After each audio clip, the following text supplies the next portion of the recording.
When we speak about fear of the future, we are not speaking about something abstract. We are speaking about the quiet tension many of us carry every day, the background hum of "what if?" that follows us into our work, our relationships, our sleep, and even our moments of joy. It shows up as restlessness, as overthinking, as a subtle inability to fully relax. Even when life seems stable on the outside, the mind keeps scanning for what might go wrong. Alan Watts noticed this long before anxiety became a modern buzzword. In the Wisdom of Insecurity, he described a strange contradiction at the heart of human life. We long for safety in a universe that is constantly changing. We want guarantees in a world that offers none. And so, we try to secure the future with plans, predictions, and control. Yet the more we try to lock life into certainty, the more anxious we feel. This is not because something is wrong with you. It is because you are using the mind for a task it was never designed to complete. The mind is excellent at remembering, imagining, and planning. But when it tries to live in the future, it loses contact with the only place life is actually happening. Here and now. Watts did not teach us to abandon responsibility or foresight. Instead, he invited us to notice a deeper truth. Life is not a problem to be solved in advance. It is a reality to be experienced as it unfolds. And when we confuse these two, anxiety is the natural result.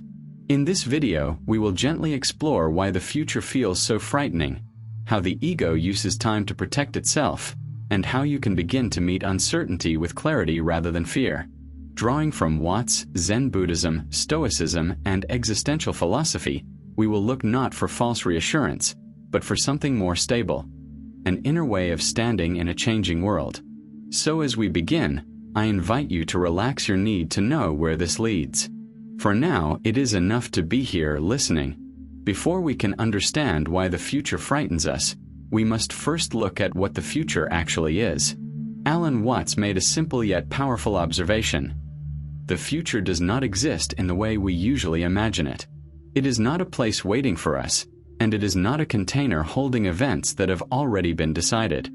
The future is, at most, a set of images, expectations, and predictions that appear in the mind right now. When you worry about tomorrow, next year, or the rest of your life, notice something important. You are not experiencing those moments directly. You are experiencing thoughts about them. The body is here breathing. The room is here. The sound of this moment is here. But the future exists only as imagination. Yet we react to these imagined scenes as if they were already real. Watts often warned that this confusion is at the root of much human suffering. We mistake our mental maps for the actual territory of life. We treat tomorrow's possibilities as if they were present dangers. And so the nervous system responds with fear, even though nothing threatening is happening right now. This does not mean planning is wrong. Planning is a practical tool. But when planning becomes emotional investment in imagined outcomes, it turns into anxiety. We begin to live ahead of ourselves, abandoning the present in order to secure something that cannot be held. In the Wisdom of Insecurity, Watts points out that life is fundamentally fluid. Trying to pin it down is like trying to freeze a river. The harder you try, the more strain you create. The future is not meant to be controlled. It is meant to arrive. So a gentle shift begins here. Instead of asking, "What will happen to me?" we learn to ask, "What is happening now?" Because only here can you breathe, feel, choose, and respond. The present is not a stepping stone to life. It is where life already is. To understand why anxiety grows so easily, we must look closely at how the mind works. The mind was not designed to make us peaceful. It was designed to keep us alive. It scans for danger, predicts outcomes, and prepares for what might go wrong. This ability helped our ancestors survive. But in the modern world, this same survival system often turns inward and begins to treat imagined futures as real threats. Alan Watts explained that the mind's greatest strength, its power to imagine, is also the source of much of our suffering. When something painful has happened before, the mind remembers it. When something uncertain lies ahead, the mind projects it. Soon, we are not just here, We are mentally living in hundreds of possible tomorrows, many of them frightening. This is why anxiety feels so convincing. It speaks in images and stories. What if you fail? What if you lose everything? What if you are not enough? The nervous system responds to these thoughts as if danger were physically present. The heart races. The muscles tighten. The body prepares for impact, even though nothing has actually happened. What's pointed out that the mind cannot use thinking to create absolute safety, because thinking itself generates endless alternatives. For every reassuring idea, another doubt appears. It is like trying to still a storm by throwing more wind into it. The Stoic philosopher Epictetus offered a similar insight when he said that people are disturbed not by events, but by their interpretations of events. In other words, it is not the future that creates anxiety. It is the stories we tell ourselves about the future. So when worry arises, it can help to gently say, "This is a thought, not a prophecy." You are not failing because you feel anxious. You are simply watching the imagination do what it has always done, trying to protect you by inventing possibilities. And once you see that clearly, a small space of calm begins to open. At the heart of Alan Watts' teaching on anxiety is a quiet but radical idea. Our deepest suffering comes from our craving for security in a world that is, by its very nature, insecure. We want life to stand still long enough for us to feel safe inside it. We want guarantees that what we love will remain, that what we build will not fall apart, and that what we are today will still be here tomorrow. Yet life does not move in straight lines or fixed patterns. It flows. In the Wisdom of Insecurity, Watts explains that this craving for permanent safety creates a subtle conflict inside us. On one hand, we know intellectually that everything changes. On the other hand, we emotionally demand that something remains stable so we can finally relax. And so we cling to money, to relationships, to identity, to plans, hoping they will protect us from uncertainty. But the more tightly we cling, the more fragile we feel. This is because every form of security carries its own form of risk. If you have something, you can lose it. If you are loved, you can be left.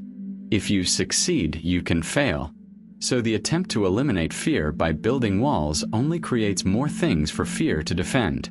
Watts did not say that we should abandon responsibility or carelessness. Rather, he suggested a deeper kind of safety. Not the safety of controlling life, but the safety of trusting our ability to meet life. True security does not come from having everything locked in place. It comes from knowing that you can respond, adapt, and recover. Buddhist teachings echo this truth through impermanence. Everything changes, and suffering arises when we resist that fact. When we stop fighting the movement of life, we begin to move with it. And in that movement, something unexpected appears. Not certainty, but a quiet, flexible peace. If we look deeply enough into our fear of the future, we eventually encounter a more intimate question. Who is the one that is afraid? Alan Watts believed that much of our anxiety comes not just from uncertainty, but from how we understand ourselves within it. We tend to think of the self as a small, separate I living inside the body, trying to survive in a vast and unpredictable world. From that perspective, the future feels like a threat because this isolated self feels fragile and exposed. In the book, On the Taboo Against Knowing Who You Are, Watts invites us to examine this assumption. He suggests that what we call the self is not a lonely observer standing apart from life, but an expression of life itself. Just as a wave is not separate from the ocean, you are not separate from the movement of the universe. You are one of its patterns, appearing here now as experience. When we identify only with our thoughts, our roles, and our personal story, anxiety makes sense. Stories can fail. Roles can be lost. Thoughts can turn against us. But when we rest in the deeper awareness that notices these things, something steadier is discovered. Thoughts still come and go, but they no longer define the whole of who we are.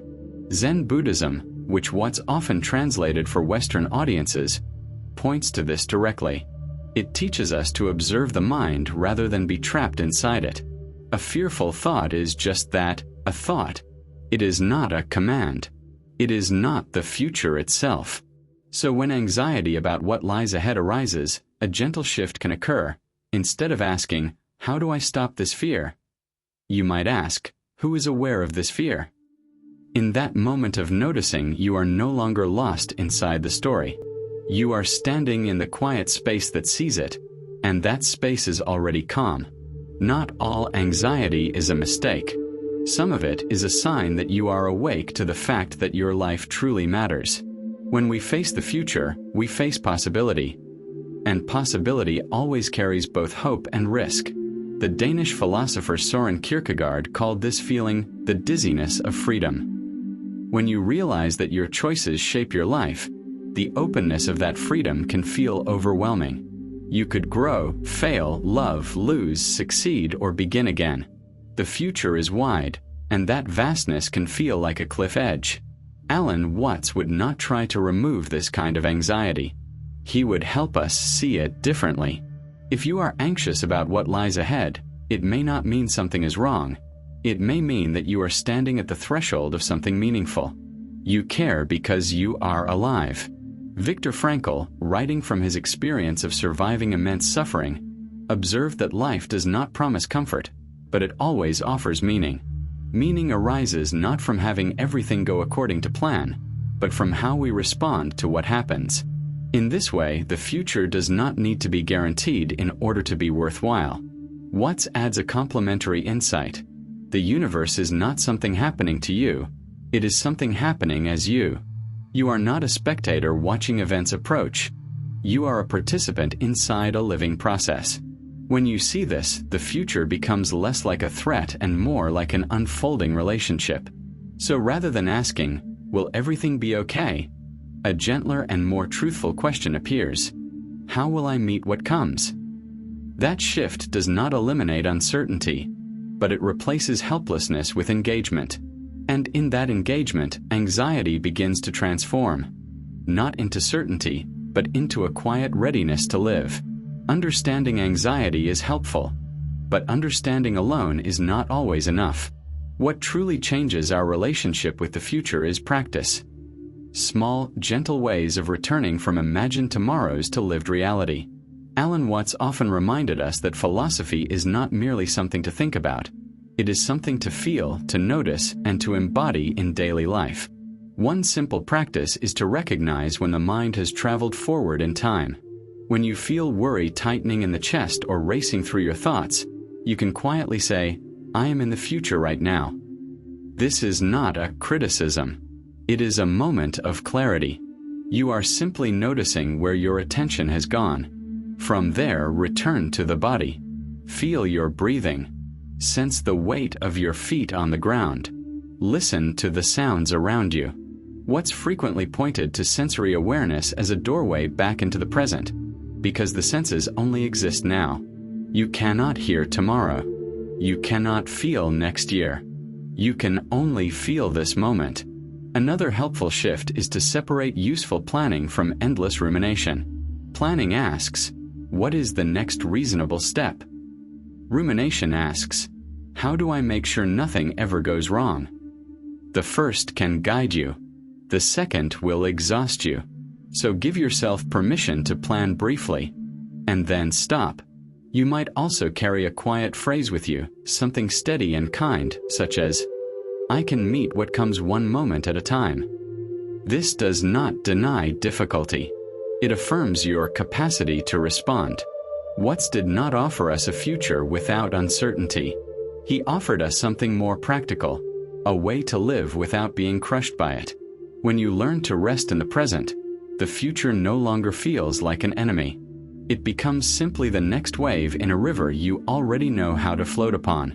As we come to the end of this reflection, it may be helpful to pause for a moment and notice what is happening inside you right now.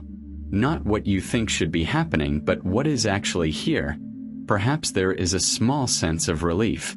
Perhaps there is still unease. Perhaps there is simply quiet.